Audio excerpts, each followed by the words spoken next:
하나님 말씀 보셨습니다. 하나님 말씀은 누가복음 22장 47절로 53절까지 말씀입니다. 누가복음 22장 47절로 53절까지의 말씀, 신약성경 제 성경으로는 136페이지입니다. 신약성경 136페이지, 누가복음 22장 47절로 53절까지의 말씀 찾으셨으면 제가 봉독하겠습니다. 말씀하실 때에 한 무리가 오는데 열둘 중에 하나인 유다라 하는 자가 그들을 앞장서 와서 예수께 입을 맞추려고 가까이 하는지라. 예수께서 이르시되 유다야, 내가 입맞춤으로 인자를 파느냐 하시니 그의 주위 사람들이 그 된 일을 보고 여짜오되 주여, 우리가 칼로 치리까 하고 그 중에 한 사람이 대제사장의 종을 쳐 그 오른쪽 귀를 떨어뜨린지라. 예수께서 일러 이르시되 이것까지 참으라 하시고 그 귀를 만져 낫게 하시더라. 예수께서 그 잡으러 온 대제사장들과 성전의 경비대장들과 장로들에게 이르시되 너희가 강도를 잡는 것 같이 검과 몽치를 가지고 나왔느냐? 내가 날마다 너희와 함께 성전에 있을 때에 내게 손을 대지 아니하였도다. 그러나 이제는 너희 때요 어둠의 권세로다 하시더라. 아멘. 이 시간은 누가복음 181번째 강의가 되겠습니다. 어둠의 권세와 때라는 제목으로 하나님 말씀 증거하되었습니다. 어둠의 권세와 때. 여러분, 기독교 신앙에서 딜레마적인 요소가 상당히 많습니다. 기독교 신앙을 보게 되면 여러분, 하나님이 전능하심을 우리는 믿고 하나님이 온 세상을 통치하시는 분이라는 것을 우리는 믿습니다. 근데 그것을 믿는데 왜 교회에서 안에서 보게 되면 악이 진리를 이기고 그리고 악이 온 세상을 점령한 것과 같은 그런 시대가 왜 도래하는 것이죠?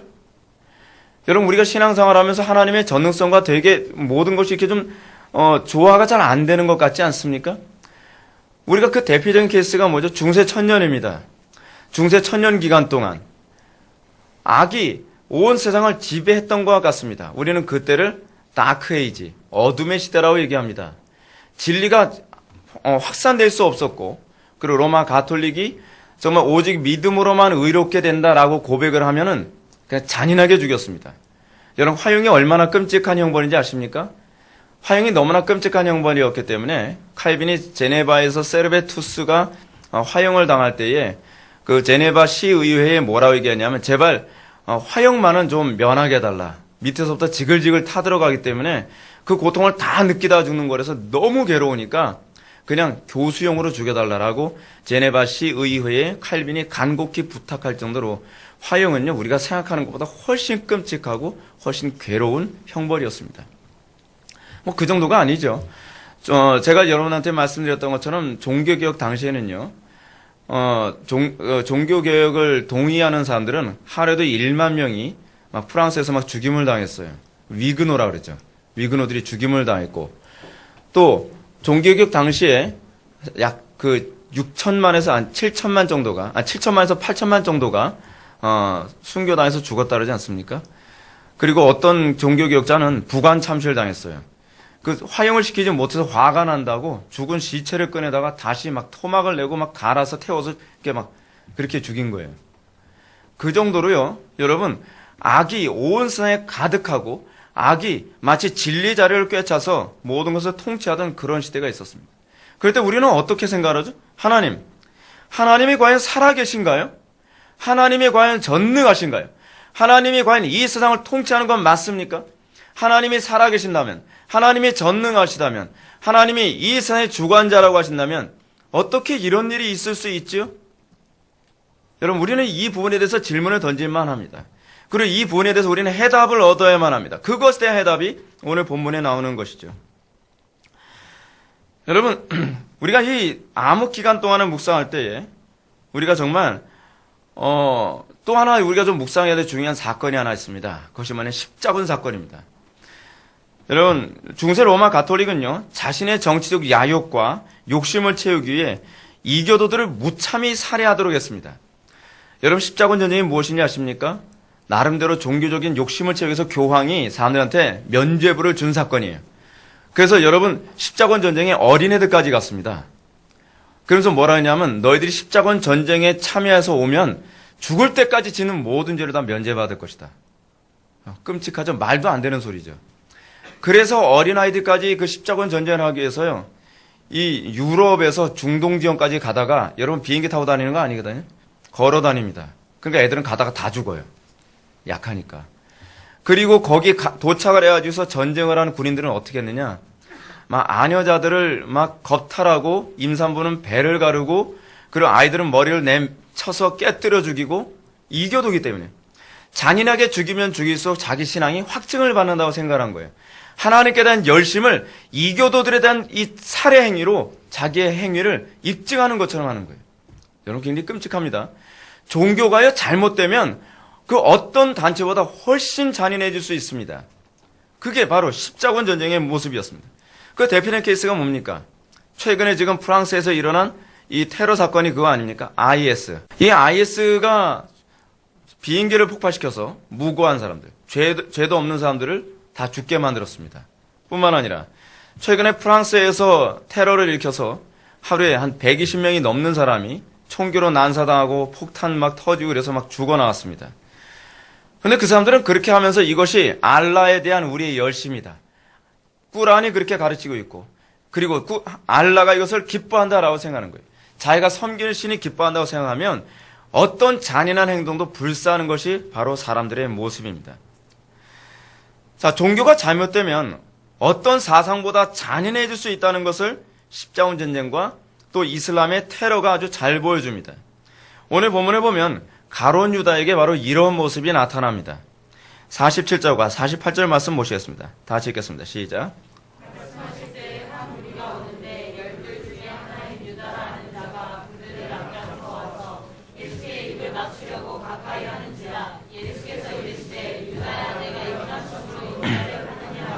아멘.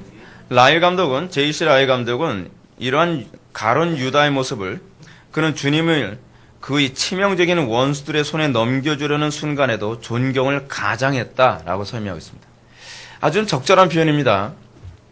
이 가룟 유다가 얼마나 교활했는지 와서 이 사람입니다 라고 얘기해도 되는데 예수님 앞에 와서 소위 그 입을 맞췄다는 것은 존경한다는 표현이거든요. 그 존경을 표현하면서 마치 자기 자신이 굉장히 하나님을 사랑하는 것처럼 그 민족을 사랑하는 것처럼 행동을 하고 있습니다. 실제로 여러분 가룟 유다 이 행위는요 나름대로 그것이 하나님을 사랑한다는 표현이었고 그것이 나름대로 민족을 사랑하는 독립운동을 위한 하나의 전략이라고 생각을 했습니다. 여러분 명분이 어땠든 간에 그가 어떤 의도를 했던 간에 그 행위는 가증된 것임에 틀림없습니다. 그리고 그렇기 때문에 주님은 가룟 유다를 향해서 유다야 내가 입맞춤으로 인자를 파느냐라고 말씀하십니다. 여러분 우리는 우리의 나름대로 하나님을 사랑한다는 행위를 통해서 우리는 하나님을 팔 수 있다는 걸 아십니까? 그래서 우리는 중요한 질문을 던져야 합니다. 사랑이라는 명분으로 하면 여러분 다 통용되는 겁니까? 내가 하나님을 사랑해서 이렇게 했습니다.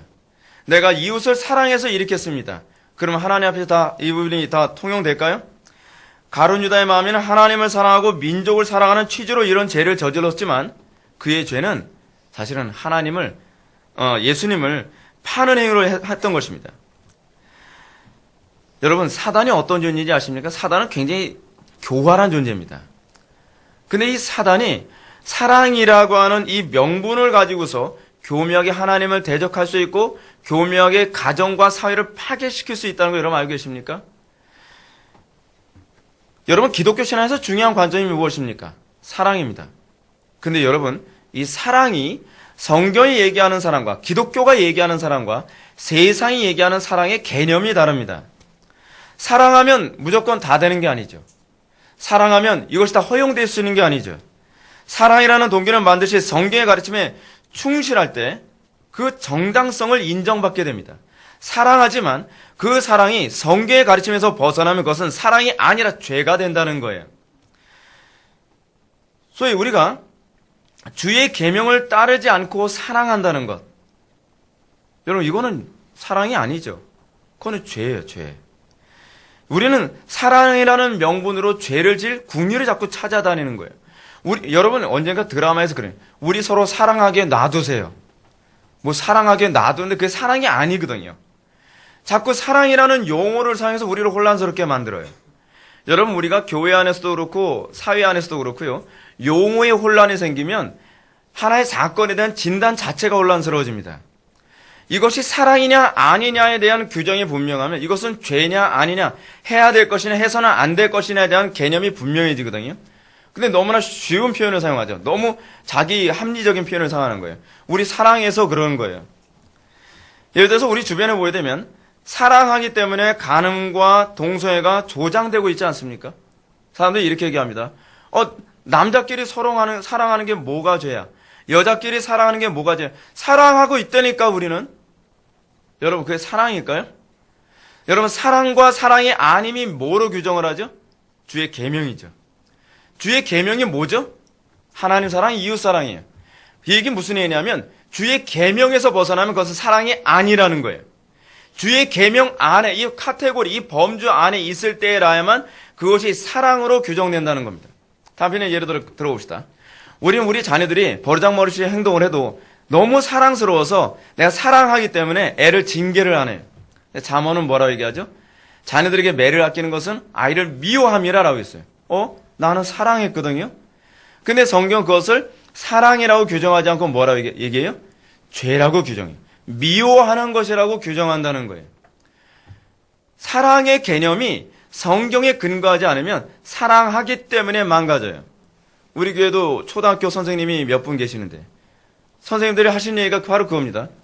가정에서 아이들을 너무 버르장머리 없이 키워서 학교에서 애들이 행동하는 거 보면 이건 아나무인이라는 거예요. 우리나라 애들은요, 거의 이미 초등학교 때부터 거의 테러리스트 수준이에요. 얼마나 심각한 수준인지 모릅니다. 왜 그렇죠? 사랑을 할 줄을 모르는 거예요. 여러분, 사랑은요, 사랑을 어떻게 하는지를 가장 정확하게 가르쳐 주는 것은 성경입니다. 바르게 사랑하는 법을 배우지 않으면 사랑을 한다고 하면서 가정이 박살나고요. 사랑을 한다고 하면서 교회가 박살나고 사랑을 한다고 하면서 국가와 사회가 박살이 납니다. 성경이 가르치는 사랑은 동기만을 사랑이라고 얘기하지 않습니다. 방법도 중요하다고 얘기합니다. 성경의 범주에서 벗어나지 않으면 그것은 사랑이 아니라고 얘기하는 겁니다. 여러분, 이 사랑이라고 하는 것 통해서 사랑이 주의 계명과 같이 만났을 때 우리는 그걸 뭐라고 얘기하냐면 믿음에 의한 사랑이라고 얘기합니다. 믿음으로 우리가 반응한다는 것은 주의 계명을 따라 살아간다는 걸 얘기합니다. 우리는 믿음이란 정의를 굉장히 애매모호하게 생각하죠. 전 믿어요. 근데 뭘 믿죠? 그냥 예수님을 믿는다니까요. 예수님 믿는다는 걸 뭐로 할 수 있죠? 히브리서 4장에서 뭐라 하죠?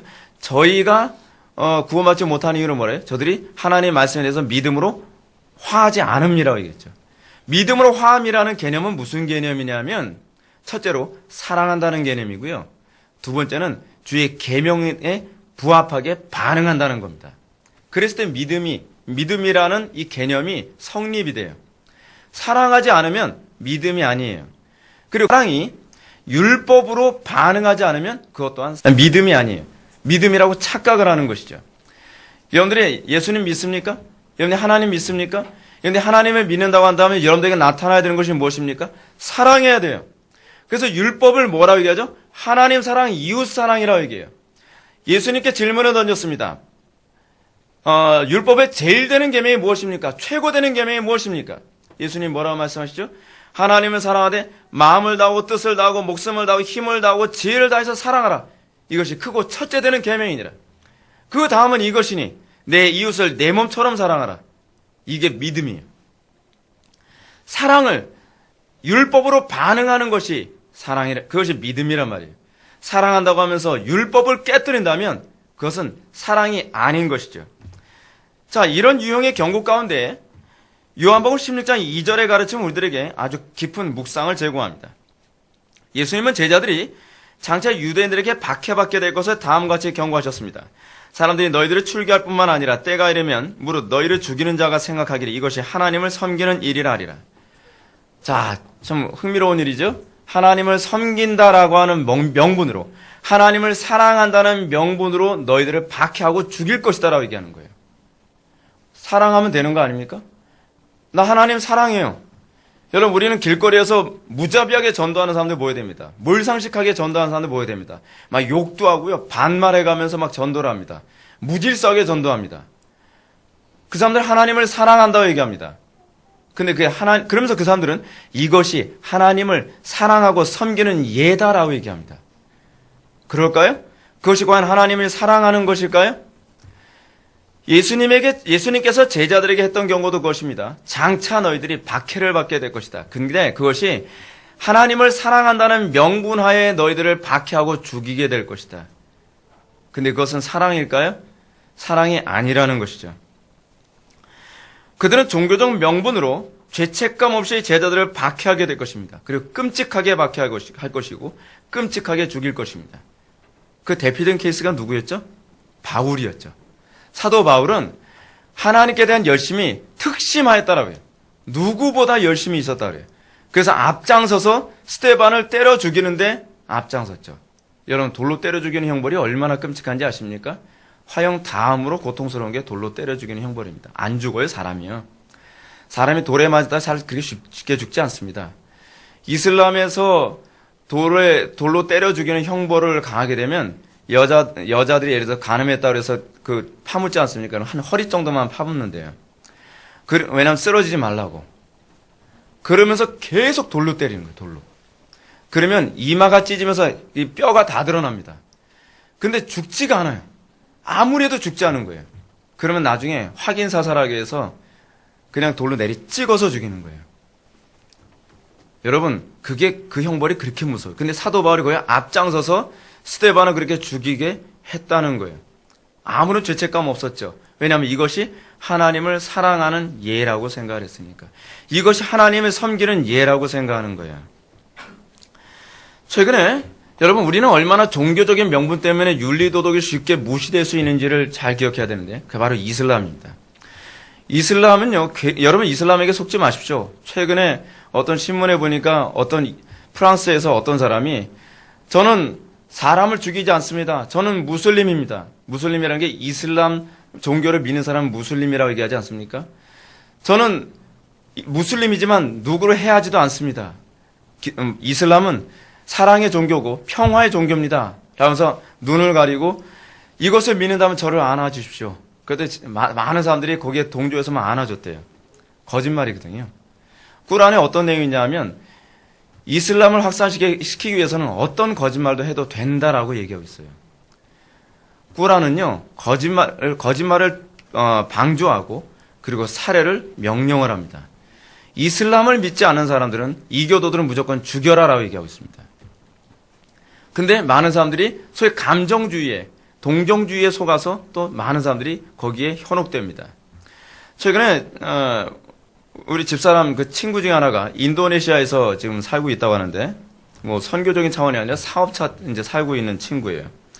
근데 인도네시아가 보니까 이슬람 인구가 약 90% 정도 돼요. 정확하게 지금 최근 통계가 87%고, 개신교가 한 6% 정도 된다고 이렇게 돼 있는데, 거기에 집사람 친구가 하녀를 이제 두는데, 뭐 우리는 식으로 따지면 뭐 가정부 같은 사람이죠. 가정부 같은 사람을 두는데, 자꾸 귀중품이 없어지더래요. 처음에 그 하녀를 의심하면 좀 안 되겠다 생각했는데 자꾸 없어지길래 저 사람이 훔친 것이 너무 분명하더라는 것이죠.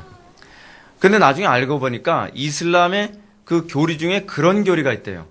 가난한 자는 부자의 것을 가져가도 죄가 되지 않는다. 그래서 이것이 그냥 아무런 양심의 가책 없이 그냥 가져가는 거예요. 부자들 많은데 내가 하나 좀 가져가는 게 좀 어때? 그것도 이교도인데. 여러분, 종교가 얼마나 무서운지 아십니까? 종교에서 면죄부를 주게 되면 그 악이 아무런 양심의 가책 없이 저질러질 수 있다는 겁니다. 자, 근데 문제는 이런 모습이 기독교 안에서도 비일비재하게 나타나고 있다는 거예요. 종교적 가르침을 명분으로 직장과 가정에서 자기 의무를 등한시하는 사람들 많지 않습니까? 나 예수 믿고 나 신앙생활 해야 되기 때문에 직장도 대충 해봐서 빨리 퇴근해버리거나 무조건 자기 일을 안일하게 하면서 나는 하나님께 충성된다고 생각하는 거예요. 하나님이 인정하실까요? 성경에 과연 그렇게 가르칠까요? 많은 사람들이 그런 식으로 자기의 불성실함과 자기의 죄악을 합리화시킵니다. 어떤 사람은요, 가정에 충실하지 못한 사람이 있습니다. 맨날 기도원에 가서 살아요. 그러면서 집안을 쑥대밭으로 만들어요. 그러면서 나는 하나님을 섬기는 예라고 생각합니다. 물론 가족들이 허용했을 때는 별 문제가 되진 않아요. 가족들과 합의 하에서. 근데 가족들 아무도 예수를 믿지 않는데 자기 혼자 기도원에 가서 뭐 60일이고 뭐 몇 달이고 있다가 집안에 와보면 아이들 자녀 교육도 어떻게 될 것이며 그리고 남편과의 관계는 어떻게 되고 또 아내와의 관계는 어떻게 되겠습니까? 근데 이런 일들이 종교적인 명분 하에서 아무런 죄책감이나 아무런 신중함도 없이 그냥 자행되고 있는 것이 오늘날 한국교회의 문제점이라는 사실입니다. 하나님의 영광을 드러내는 것이 아니라 하나님의 영광을 가리고 있는 겁니다. 하나님에 대하여 다른 사람들이 왜곡된 인식을 갖게 만든다는 것입니다.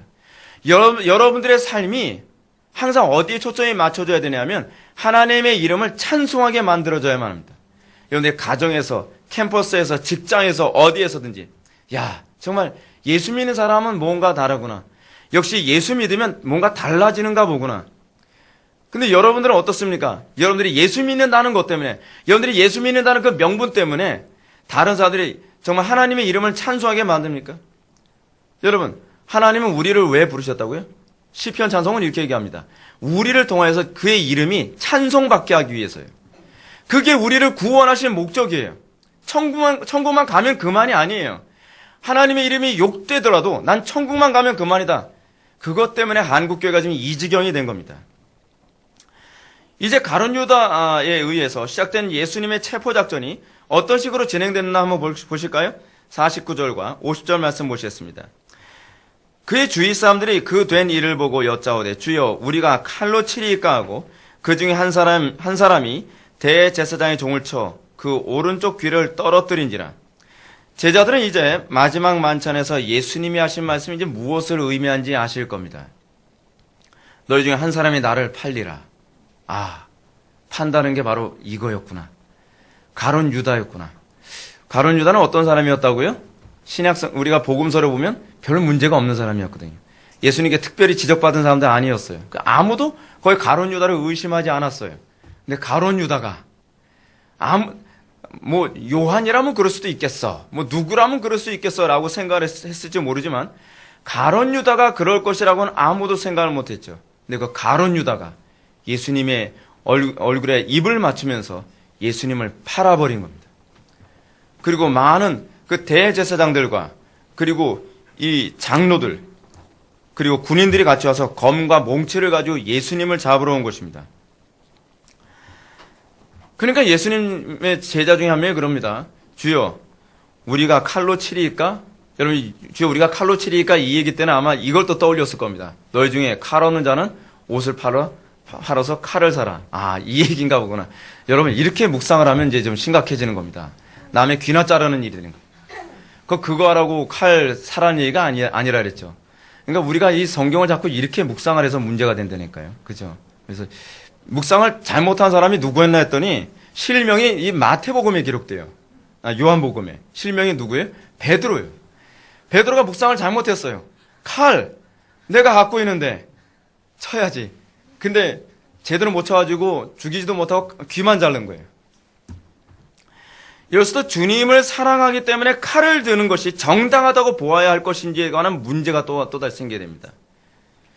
오늘날 교회의 문제는 나름대로 하나님을 사랑하고 교회를 사랑한다고 생각하는 사람들 이런 과잉 행동이 문제가 된다는 걸 아십니까?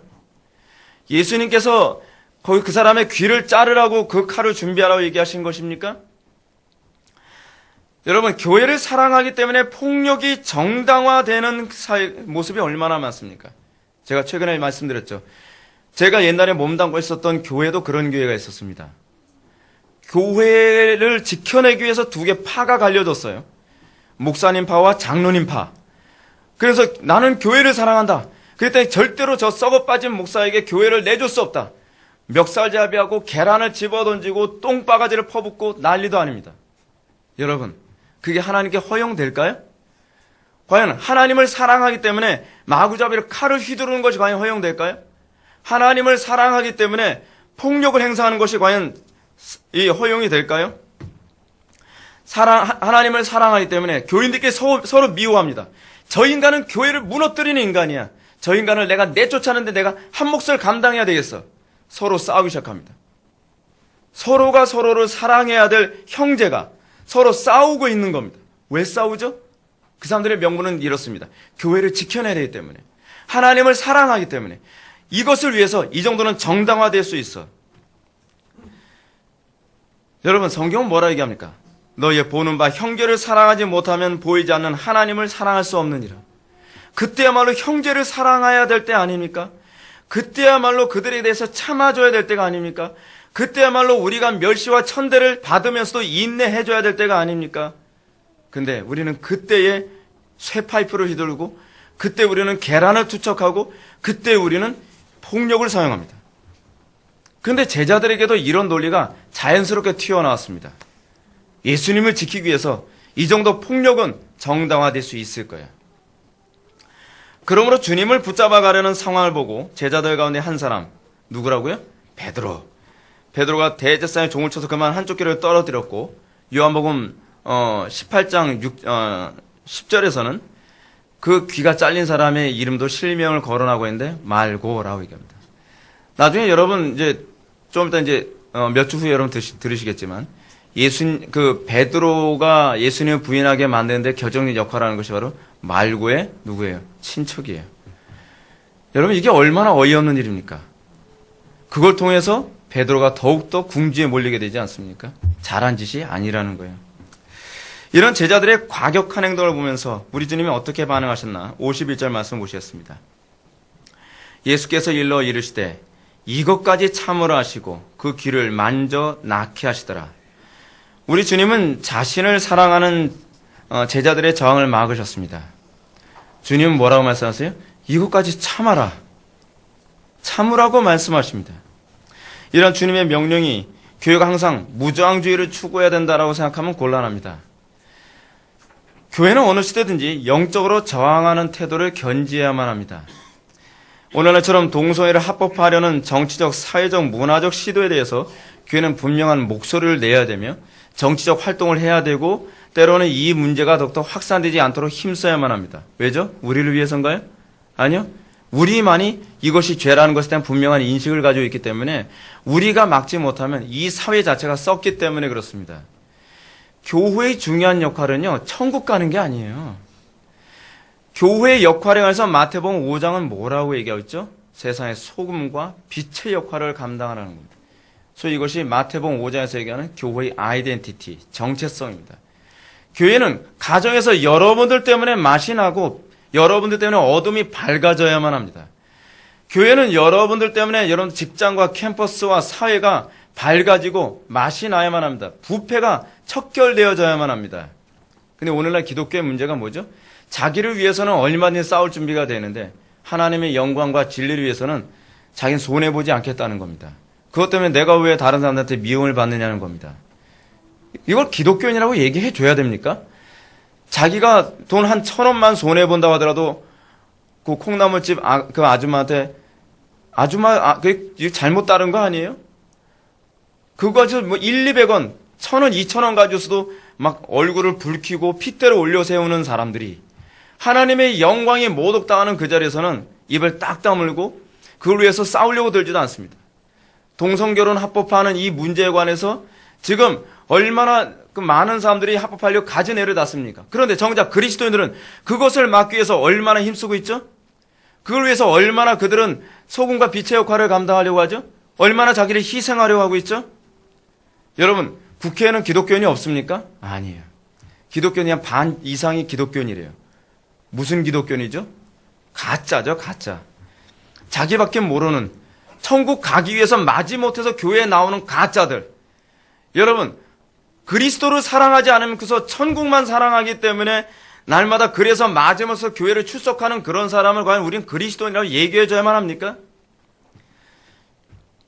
하여간 중요한 건 무엇이냐 하면 우리는 교회가 이 땅에서 정말 참아야 되지만 저항을 멈추는 것은 바람직하지 않다는 겁니다. 교회사를 보면 교회는 어느 시대든지 이런 유형의 저항이 있었습니다. 교회가 이러한 저항을 해도 된다고 해서 교회가 물리적이고 폭력적인 저항을 해도 된다는 얘기는 아니에요. 착각하지 마십시오. 우리가 폭력적이고 어떤 거짓말을 해서라도 이것을 막아내면 되는 것이 아니에요. 물론 특별한 어떤 경우에는 물리적인 충돌을 해야 될 때도 있습니다. 전쟁 같은 경우. 그러나 분명한 사실은 교회가 물리적인 저항을 당하게 될 때 하나님의 영광이 나타나는 경우보다는 거의 대부분 훼손되는 경우가 많다는 거예요. 기억해야 될 사실은 바로 이것입니다. 그래서 제이씨 라의 감독은 이렇게 얘기합니다. 본문을 통해서 그리스도를 위하여 조금이라도 싸우는 것이 주를 위하여 갇히거나 어둠을 견디거나 죽는 것보다 훨씬 쉬운 것이라는 사실을 배워야 한다. 재미있는 게 뭔지 아십니까? 베드로가 용감하게 말고의 귀를 딱 자를 정도로 폭력을 행사할 때는 담대했던 사람이 인내하라고 할 때는 비겁해지기 시작합니다. 그 자리에서 도망치고, 그죠? 예수님을 내팽개치고 도망가지 않습니까? 도망가고, 그리고 또 예수님이 재판을 받는 자리에서는 나 예수님 모릅니다 하다못해 저주까지 해가면서 나옵니다. 라이 감독은 이 부분을 통해서 뭐라 얘기하냐면 우리가 저항을 하는 것보다 인내하는 것이 얼마나 어렵고 얼마나 더 많은 신앙을 요구하는지를 우리들에게 잘 보여준다라고 얘기합니다. 신앙의 수준이 어디서 나오는지 아십니까? 인내에서 나옵니다. 성경은요,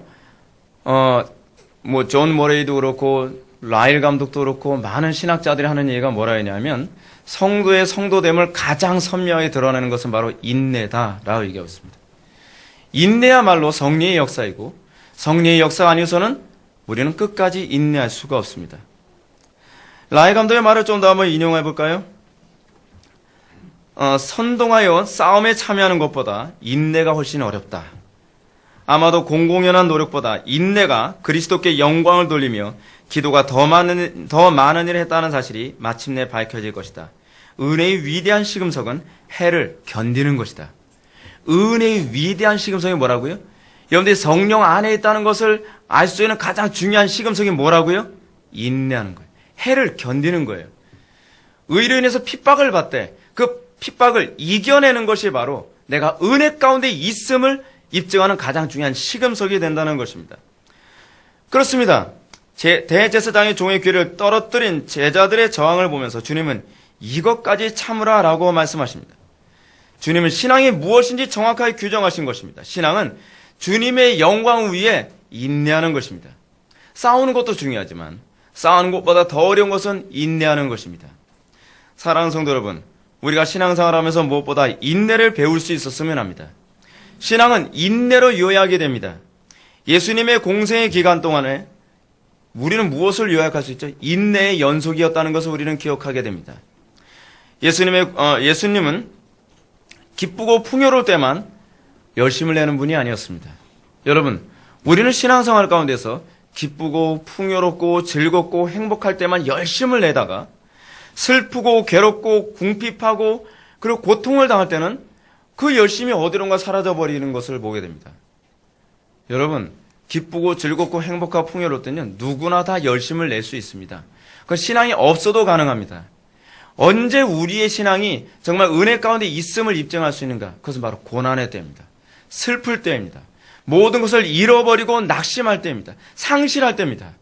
그래도 기뻐하며 인내하며 그래도 주의 뜻을 따를 때에 그것이 바로 내가 은혜 안에 있음을 입증하는 가장 중요한 시금석이 되는 것입니다. 오늘날 너무도 많은 사람들이 인내를 통해서 그리스도께 영광을 돌리는 법을 알지 못합니다. 때로는 억울해도 참고 괴로워도 참고 외로워도 참는 법을 알지 못합니다. 신앙생활은 마치 결혼생활과 같습니다. 결혼생활은 항상 달콤한 즐거움만 있는 게 아니죠. 그 안에서 지지고 볶고 싸우고 때로는 의견이 맞지 않고 괴로울 때도 얼마나 많습니까? 근데 하나님께서 뭐라고 얘기하죠? 그래도 인내해라. 그래도 인내해라. 그래서 이혼 금지라고 하는 얘기까지 나오지 않습니까? 성경은요. 결혼이 낭만이 아니에요. 근데 그 인내 가운데에 우리는 뭘 배워요? 사랑을 배우죠. 우리 신앙생활은 바로 하나님과 우리와의 결혼생활은 바로 그런 거예요. 인내해 가면서 그리스도와의 사랑을 알아가는 것 아닙니까? 인내하지 않는 사람은 신앙이 뭔지를 알지 못합니다. 인내하지 않는 사람은 소위 신앙의 깊이를 깨달을 기회가 없습니다. 근데 우리는 인내를 모르는 기독교가 되고 말았다는 것이 이것이 심각한 문제입니다.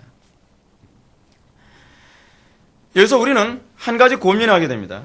주님은 왜 저항하지 않으셨는가? 서론에서 얘기했던 것처럼. 왜 주님은 제자들로 하여금 이것까지 참으라고 하신 것인가? 마태복음에 의하면 주님은 제자들에게 아버지께 구하여 지금 12군단 더 되는 천사를 보낼 수 있다라고 말씀하셨습니다. 주님은요, 12군단. 그 12영이라고 옛날 번역은 그렇게 했는데 12군단이거든요. 이 12군단이면 엄청나게 많은 병력을 얘기합니다. 그 천사를 보내서 다 쑥대밭을 만들어 버릴 수도 있어요. 근데 예수님은 왜 자기의 힘을 사용하지 않으신 거죠? 예수님은 얼마든지 할 수 있음에도 불구하고 왜 안 하신 것이죠? 그 이유를 알아보기 위해서 우리는 오늘 보면 52절과 53절의 말씀을 보시겠습니다. 예수께서 그 잡으러 온 대제사장들과 성전의 경비대장들과 장로들에게 이르시되 너희가 강도를 잡는 것 같이 검과 몽치를 가지고 나왔느냐? 내가 날마다 너희와 함께 성전에 있을 때에 내게 손을 내지 아니하였도다. 그러나 이제는 너희의 때요 어둠의 권세로다 하시더라. 아멘. 우리 주님은 자신을 잡으러 온 대제사장들과 성전의 대장들과 장로들을 향해서 이렇게 말씀하십니다. 너희가 강도를 잡는 것 같이 검과 몽치를 가지고 나왔느냐? 내가 날마다 너희와 함께 성전에 있을 때 너희가 손을 대지 못하지 않았느냐? 무슨 얘기죠? 이건요, 하나님의 주권이라는 얘기입니다. 너희들이 나를 잡을 수 있어서 지금 잡게 된 것이 아니라 이제는 잡도록 허용해 준다는 겁니다. 참 흥미로운 얘기죠. 마치 스스로 무장해제라는 겁니다. 스스로 마치 뭐하고 똑같냐면 내가 얼마든지 저 사람을 제압할 수 있는데 저 사람이 나를 제압하라고 모든 무장해제를 다 하는 거예요. 예수님 지금 그런 태도를 취하신 겁니다. 예수님이 무능해서 잡힌 게 아니에요. 예수님은 여기서 하나님의 권리, 하나님의 주권을 드러내 보이시길 원하신 것입니다. 여러분, 우리의 신앙생활에서 우리가 정말 보여드려야 될, 이 땅에서 우리가 나타내야 될 중요한 신앙의 고백이 무엇이죠? 하나님만이 유일한 권리자이시다. 하나님이 이 모든 것을 주관자이시다라고 하는 것을 우리의 삶 속에 날마다 고백해야 되는 것 아닙니까? 예수님은 그걸 고백하셨습니다. 너희들이 대단한 존재가 아니야. 너희들이 권력이 있고 너희들이 치밀하게 계획을 짰기 때문에 그래서 내가 너희들에게 잡히는 것이 아니라 내가 너희들에게 잡히도록 허용해 주고 있는 거야. 이건 하나님의 주권이야 라고 얘기하는 겁니다.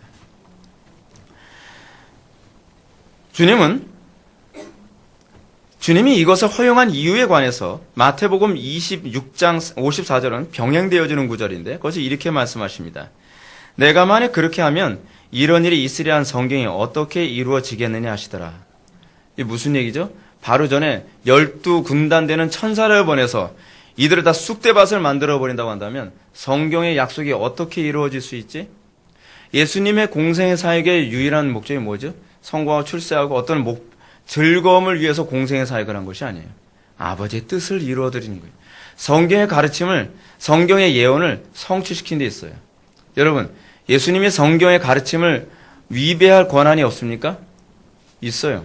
예수님은 하나님이시기 때문에. 우리하고 달라요. 그분은 성경을 거역할 수 있어요. 성경의 가르침을. 그러나 그분은 아버지의 작정을 이루시기 위해 스스로 권한을 선택하셨던 거예요.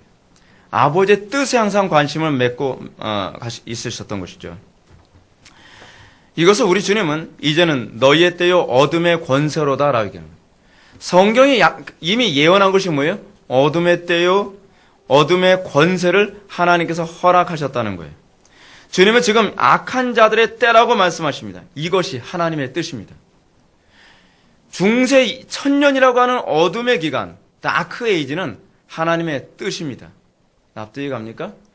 북한의 저 오랜 기간 동안 김일성, 김정일, 김정인의 체제 통해서 수많은 사람들이 고통당하고 죽임당하는 것, 어둠의 때, 그리고 그들의 이 권세, 하나님께서 허락하신 것입니다. 여러분, 수용됩니까? 납득됩니까? 여러분들의 가정이 지금 별로 마음에 들지 않은 폭력적인 남자 때문에 또는 마음에 안 드는 아내 때문에 또는 이 속색이는 자녀 때문에 가정이 어두운 가운데 있습니다. 그것도 여러분 하나님께서 허락하시지 않는 한 일어나지 않는다는 걸 알고 계십니까? 여러분 성경은요 뭐까지 예언하는지 아십니까? 종말에 마지막 때 큰 환란이 있게 될 것이다 라고 얘기합니다. 그것도 하나님께서 작정하신 것입니다. 우리가 기도를 많이 하고 우리가 전도를 열심히 하고 우리가 헌신을 많이 하면 그런 때가 안 오는 것이 아닙니다. 그것을 인정하는 것입니다. 여러분 최근에 서울대학에서 동성애자가 이번에 총학생회장이 됐습니다. 우리는 그걸 막기 위해서 모든 애를 다 쓰고 기도했습니다. 근데 막아지지 않았습니다. 그거는 바로 예수님의 말씀처럼 그들의 때요 어둠의 권세인 것입니다. 우리는 최선을 다해서 우리는 그걸 막기 위해서 힘써야만 합니다. 기도해야만 합니다. 헌신해야만 합니다. 그러나 결과는 하나님의 주권에 맡겨야만 합니다. 아, 하나님께서 허락하셨구나. 왜 허락하시죠? 여러분, 이런 일이 생길 때는 세 가지 이유가 있습니다. 첫 번째는 무엇이냐 하면 우리가 충분히 헌신되지 않아서 생기는 경우가 있습니다. 이것은 누구 잘못이죠? 우리의 잘못이죠. 또 하나 케이스가 있습니다. 또 하나의 케이스는 무엇이냐 하면 징계로 이런 부분이 허용되어지는 것입니다. 하나님께서 마치 이스라엘 백성의 범죄에서 악한 왕을 세우신 것은 징계를 위해서 세운 것이거든요. 그것 또한 하나님께서 허락하시는 방식입니다. 또 하나가 바로 오늘 이 케이스입니다. 저항하지 않았기 때문도 아니고 징계 때문도 아니라 하나님의 놀라운 역사의 하나의 방법으로 이것을 허용하시는 겁니다. 뭘까요? 좀 이따 얘기해드릴게요. 미리 얘기하면 재미없으니까요. 자, 이어쩌든 간에 우리는 이 부분과 관련해서 하나님의 주권을 인정하는 아주 중요한 방식이 하나 있다는 걸 먼저 말씀드립시다. 뭐냐면 제가 몇 년 전에 읽었던 책 중에서 중국이 복음화되는 방식에 관해서 어떤 책이 나왔습니다. 근데 거기서 보게 되면 중국인 그리스도인들이 예수를 믿는다는 이유 하나만으로 그들이 감옥에 갇힙니다. 근데 중국의 감옥은요, 우리나라 감옥같이 호텔 같지 않습니다. 우리나라 대한민국 감옥은 거의 호텔 수준 아닙니까? 근데 중국의 감옥은 먹을 것도 안 줘요. 그러니까 사람들이, 죄수들이 먹는 게 너무 시원치 않으니까 배가 고파가지고 그 감옥 안에는 쥐를 잡아먹어요. 그걸 날거로 먹는 거예요.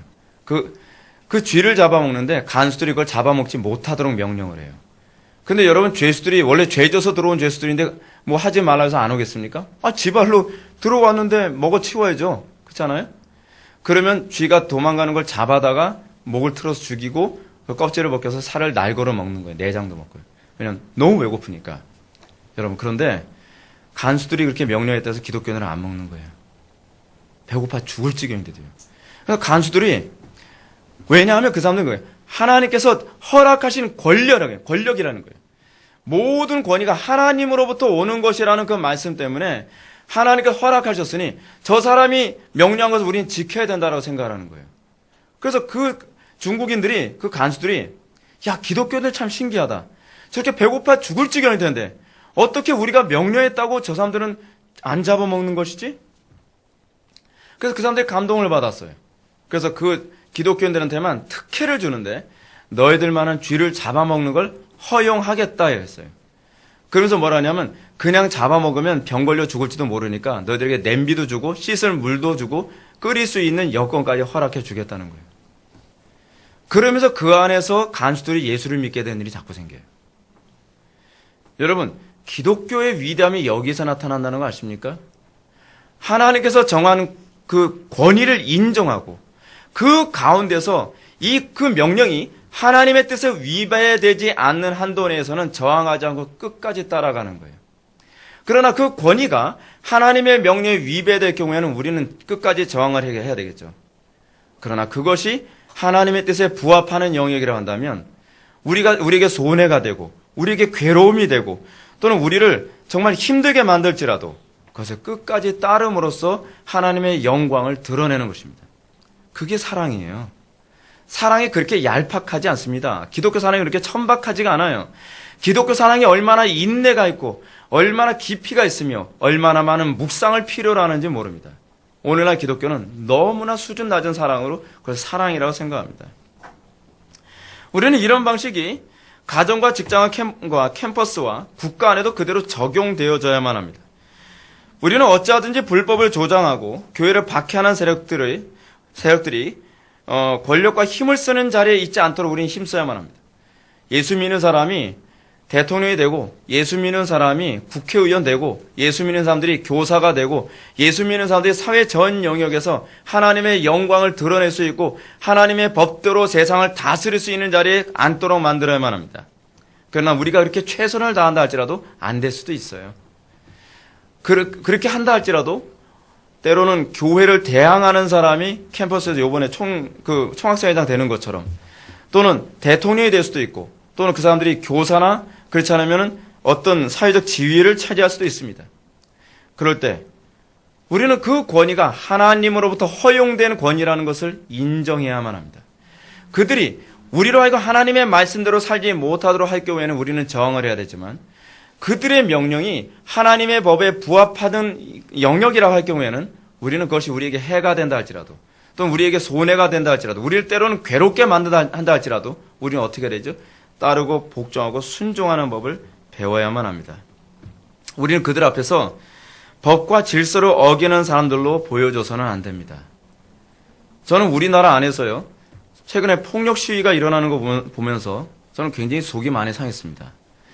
어느 쪽이 옳으냐? 그거는 차치하고서요, 기독교들이 그 폭력 시위를 눈 감아주면서까지 이유 어쨌든 간에 잘못했으니까 폭력을 행사하는 거 아니에요 라는 말은요, 허용될 수가 없습니다, 여러분. 근데 많은 기독교인들이 자기의 정치적 입장 때문에 그 폭력적인 행위를 눈 감아버려요. 뭐 이런 논리를 사용할 수 있습니다. 전경이 폭력을 행했으니까 그럴 수밖에 없는 거 아닙니까? 여러분, 우리 기독교인들은 그게 아닙니다. 성경이 얘기하는 바른 신앙의 태도가 무엇이죠? 우리는 하나님께서 모든 권세가 하나님으로부터 오는 것이니, 때로는 마음에 들지 않은 남편의 명령이 하나님의 법에 위배된다면 기분 나쁘지만, 그 인격과 그 권위 존중해주기 싫지만 따라야 되는 거예요. 그러면서 우리가 하나님의 법을 존중하는 거예요. 사실은 그 사람을 존중하는 것이 아니라 하나님을 존중하는 거라니까요. 그것이 바로 성도가 살아가는 방식입니다. J.C. 라이 감독의 말을 들어봅시다.